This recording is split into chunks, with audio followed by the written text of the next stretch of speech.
Welcome. Today, we're diving into Ansible's Dynamic Inventory, your secret weapon for automation. First, we'll touch on inventory management and why it matters. Then we'll compare static and dynamic inventory. Spoiler, one is much smarter. Next, I'll share why dynamic inventory makes life easier.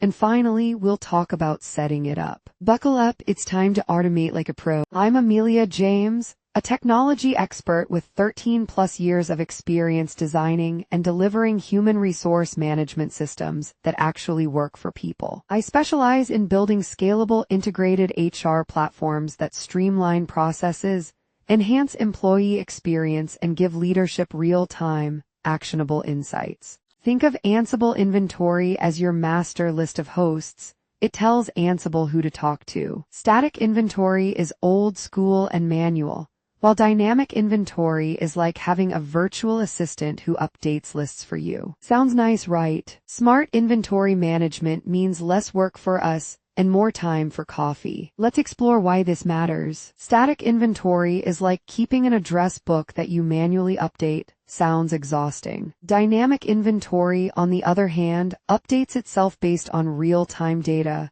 kind of like magic. But really, it's just smart automation. It's great for cloud-based infrastructure. Choosing between static and dynamic depends on your setup, but let's be honest, automation is always cooler. Why bother with dynamic inventory? Simple automation makes life easy. It finds new hosts automatically, saves you from messy updates, integrates seamlessly with cloud environments, and best of all, prevents errors caused by human forgetfulness. Let's be real, who actually enjoys updating spreadsheets by hand? Dynamic inventory pulls data from various sources, including cloud providers like AWS and Azure, virtualization platforms, and even custom scripts. It's like having a super organized assistant who gathers data so you don't have to. Why struggle with manual input when automation can do the heavy lifting? Plugins versus scripts sounds techie, right? Plugins are ready-made, built-in solutions, whereas scripts require customization. Plugins are perfect for simplicity,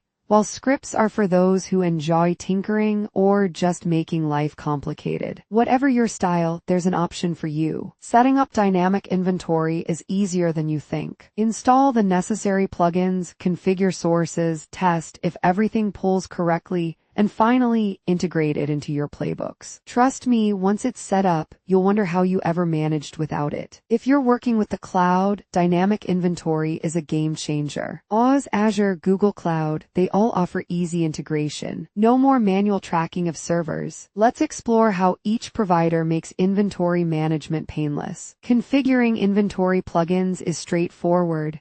Install them, set credentials, don't forget those. Define what's needed, and test your setup. With this in place, Ansible can handle inventory updates without you lifting a finger. Inventory scripts are like magic spells for automation. First, we figure out their purpose, because no one likes a spell that backfires. Then we learn the art of writing and structuring them properly. Of course, testing is key, unless you enjoy debugging mysterious errors at 2 a.m. Finally, the grand finale, integrating them with Ansible to make automation seamless. Dynamic inventory is the superhero of automation. It adapts. We define what it is and why it's better than static lists. Then we configure inventory sources dynamically, so servers don't feel left out. Using it in Playbooks makes our automation flexible and powerful. And of course, we optimize performance, because no one wants their playbook to run at the speed of a snail. Filtering hosts is like curating the perfect playlist.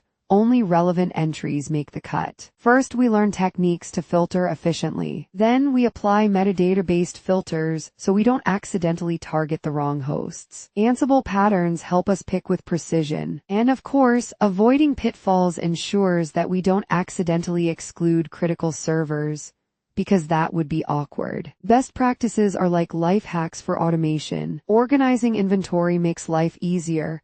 Chaos is fun, but not for IT. Caching speeds things up, ensuring we don't waste time. Automating updates saves us from manually refreshing lists. And monitoring inventory changes, well, it prevents surprises, because surprises are great for birthdays but not for production servers.